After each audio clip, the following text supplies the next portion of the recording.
Desiree, what has transpired is that the Deputy President of the Republic of South Africa, who had tendered in his resignation to President Ramaphosa, seemingly the president has accepted David Mabuza's resignation as he yesterday resigned as a member of parliament of the African National Congress. That brings an end to David Mabuza's reign as Deputy President of the Republic and brings an end to Mabuza's tenure as a member of South Africa's legislative arm, which is a member of parliament. You'd remember that in the start of this administration, back in 2019, David Mabuza did not want to be sworn in as a member of parliament due to wanting to clear his name. Subsequently, he was in charge of Eskom due to the failures of the power utility to provide electricity security within the country, deployed by President Cyril Ramaphosa to try and eradicate the problems facing the power utility. Subsequently, going to the ANC's 55th National Conference, he lost out in a bid to contest for the presidency of the ANC and declined nomination for party presidency of the governing party, and Paul Mashatile emerged as the deputy president of the ANC. About 3 weeks ago at his brother's burial, he then mentioned that he has resigned. He has sent a resignation letter to President Ramaphosa, and that the president will announce in due course that he has effectively resigned as the deputy head of state. But the president, through Vincent Magwenya, the spokesperson, said that the president had pleaded with Mabuza to stay on until the end of the transitional process, which saw Paul Mashatile, the deputy president of the ANC, sworn in as a member of parliament about 2 weeks ago. And now the deputy president, or the former deputy president, if one may say, of the country has effectively resigned as a member of parliament, which paves the way for an urgent cabinet reshuffle. So, Samkele, just because of a lack of information, a whole lot of speculation going around this particular story of the resignation of the country's deputy president, with speculation that Cyril Ramaphosa is trying to find ways to keep Paul Mashatile out. What is the ANC saying about how much information and how it's communicating this process to the South African public?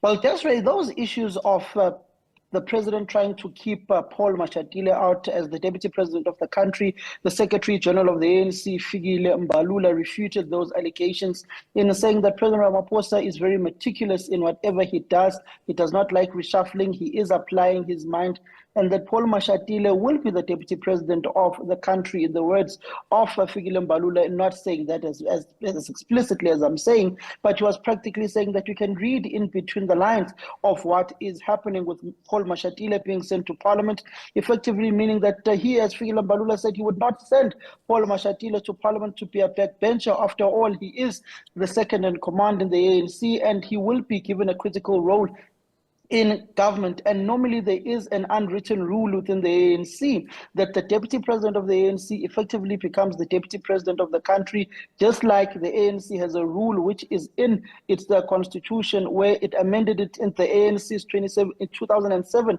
Polokwane conference, that the president of the ANC automatically becomes the presidential candidate of the African National Congress, and de facto that trickles down to the deputy president of the African National Congress, Paul Mashatile. So in the words of the ANC Secretary General, there's no credence that Cyril Ramaphosa, the president of the country, is blocking Paul Mashatile from becoming the deputy president of the ANC. In fact, Paul Mashatile this afternoon will be addressing a special national congress of the National Union of Mine Workers, which will pose those questions to him, particularly now with the departure of David Mabuza as a member of parliament. And this also comes into play with the swearing in of Enoch Godongwana, the Minister of Finance, as a member of Parliament, which effectively gives the President leeway on Section 93, subsection 3 of the Constitution of the Executive, for the President to be able to appoint another person now who's a non-member of Parliament as a minister, with Enoch Godongwana effectively creating space through that Section 93, through that Section 92, subsection 3, which allows the president to appoint 2 non-members of parliament to become ministers within the executive. And this paves effectively the way for the cabinet reshuffle to take place anytime from today. That was going to be my next question, that this resignation puts another spanner in the works in the conversation about the cabinet reshuffle. do we know how far we are in terms of this? Is it going to happen anytime soon? Is it today? Is it still another week to go? What is the holdup? Do we know?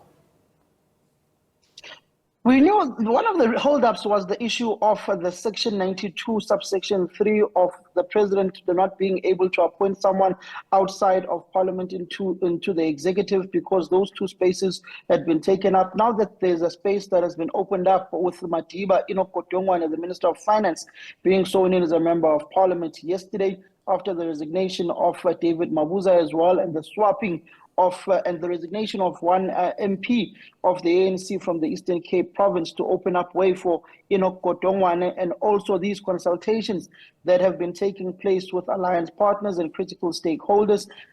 And also you have other issues that the president had to mitigate with, such as the state visit that was there yesterday of the Ugandan President Yoweri Museveni, and now he can have the pure focus to do his government work, to assess his cabinet, and effectively to reshuffle. We do know that his spokesperson, Vincent Magwenya, has a press briefing on the president's political diary and public engagements at about half past 1, 2 o'clock this afternoon, to update the nation on what the president will be up to for the next few days.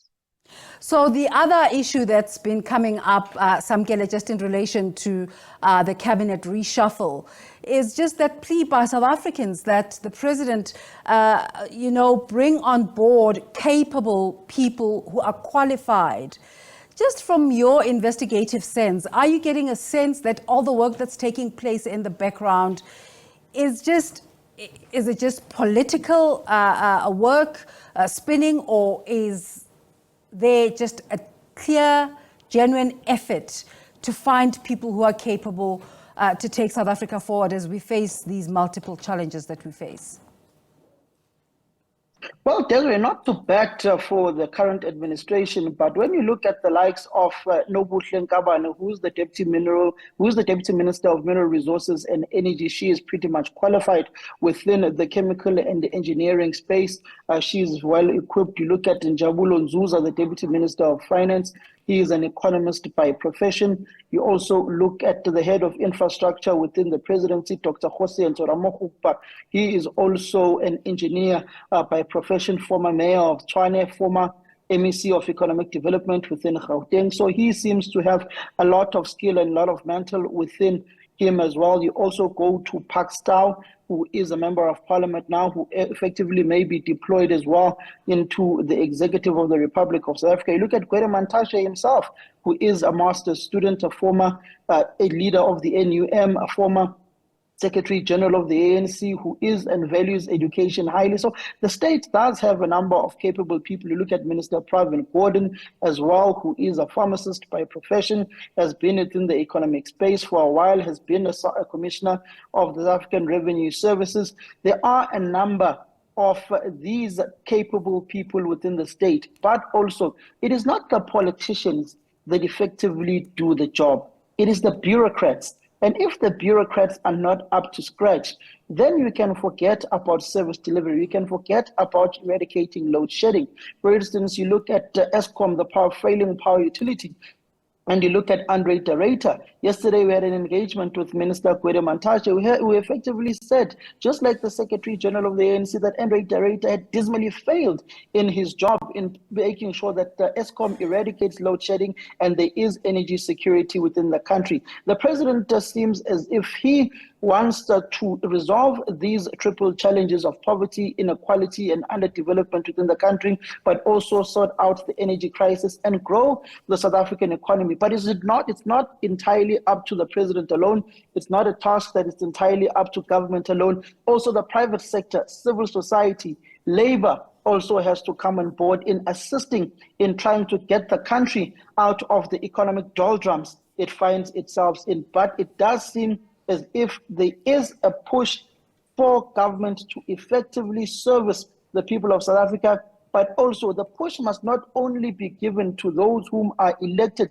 as public representatives, but the push must also be put onto those whom are employed within the state, whom effectively do the jobs, those whom are nurses in hospitals, those whom are doctors in hospitals, those whom are building the roads, the bridges, those whom are meant to collect refuse. Just where I stay, yesterday, refuse was meant to be collected, but it was not collected by the city of Johannesburg. And that speaks to the crumbling state of municipal services within the country. You go to the Mangaung municipality, the troika has just been reshuffled within that specific municipality, which has become a shadow of its former self. It's not even a city of roses anymore. It smells like you are in a dump site at times when you are in that city of Mangaung.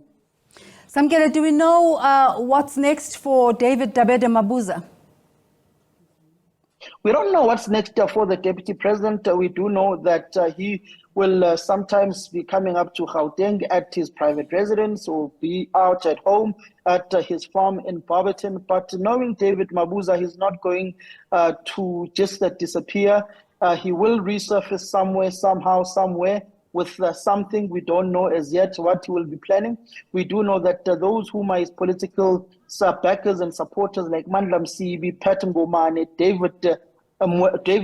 Desmond Mwele, they are saying that at some point the cat will be back and will be back somewhere.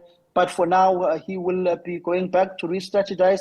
But also it speaks to a generational shift within the ANC of younger leaders coming in and taking the mantle of leadership. And they are saying that the elder generation has run its race and it's time for a younger generation to now take over. Talking about generations, just a quick one on the visit of President Yoweri Museveni yesterday. He is considered as one of the elder statesmen in the continent. His visit coincided with a time in South Africa when one could argue that our president, Cyril Ramaphosa, needs some sort of guidance beyond the talk about the trade and trade relations and such. Do you think the conversations veered to that direction where a younger statesman could plead to an older statesman to say, you know, I need help, give me direction? Give me guidance.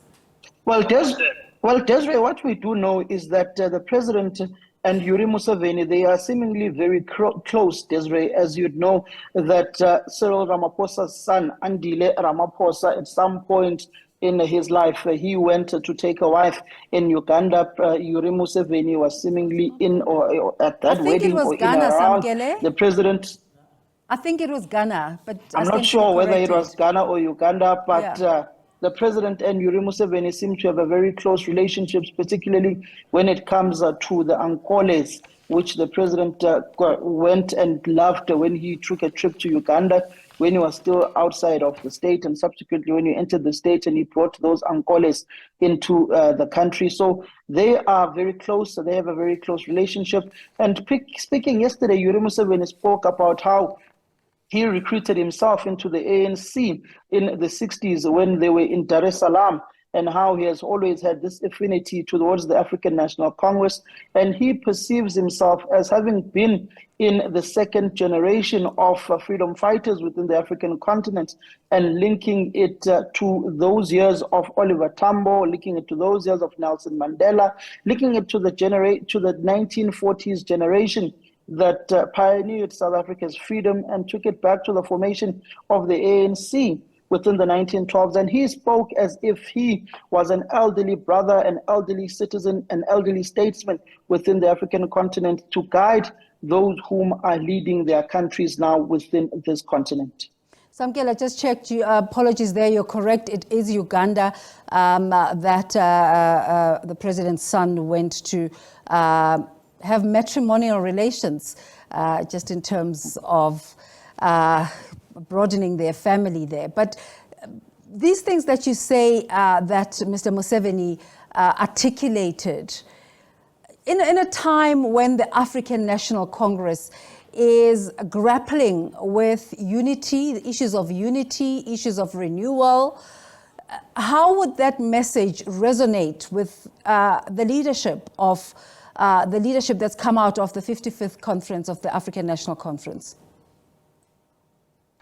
You know, Desiree, yesterday it was like we were in a political lecture by Yoweri Museveni where he spoke about the taking it back to 1912's generation, the formation of the ANC, taking it to the generation of the 1940s, taking it to the generation of the 1960s, which he says he forms part of, and subsequently to the generation of Cyril Ramaphosa, and speaking and saying that they must draw back to the Pan-Africanist way of doing things, of former liberation movements within the African continent, speaking about how the ANC has effectively pioneered a free, quality, decolonized education within the country, where you've got free education being rolled out at a lower level, and also free education now being rolled out at a higher education level, saying that they are still grappling with those issues in Uganda, and speaking about that you've got to upskill your people, educate them. Once you've upskilled your education, you go on to the second leg, which is having a skill, a produce, and selling that produce, which he says are the two mechanisms that can ultimately be used to empower your people and to eradicate the triple challenges of poverty, inequality, and underdevelopment, and also grow your economy. And saying that African countries must fully implement the Africa Free Trade Agreement area. We're running out of time. I just want to ask you a quick one. David Mabuza has resigned. He's no longer holding a leadership position within the African National Congress, but at party level, Paul Mashatile now comes in as deputy president. At state level, how do we fill the vacuum in the interim before a deputy president is appointed? Is there somebody who steps in?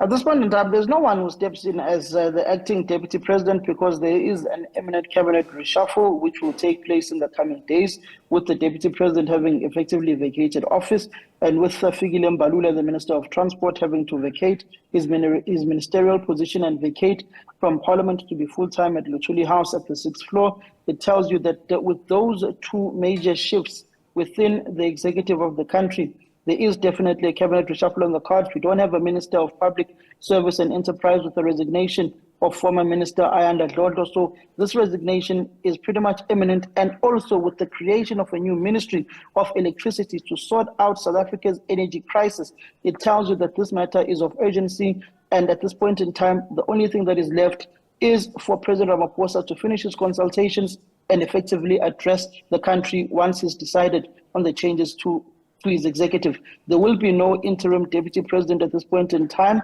until the president makes an announcement whether there will be an acting president, or he changes his executive and puts Paul Mashatile effectively as the deputy president of the Republic of South Africa, because ultimately whoever becomes the deputy president of the country is the prerogative of the president, but there is that unwritten rule within the African National Congress. But if the president were to appoint anyone else as acting deputy president of the country, apart from Paul Mashatile, who is already in Parliament, the writing is on the wall. Paul Mashatile will effectively be the deputy president. But if it's not him, it will further fuel political divisions and machinations within the governing party, and also instability within the country, in the form that the ANC will be divided and will filter through to the executive, which will also ultimately affect service delivery within the country.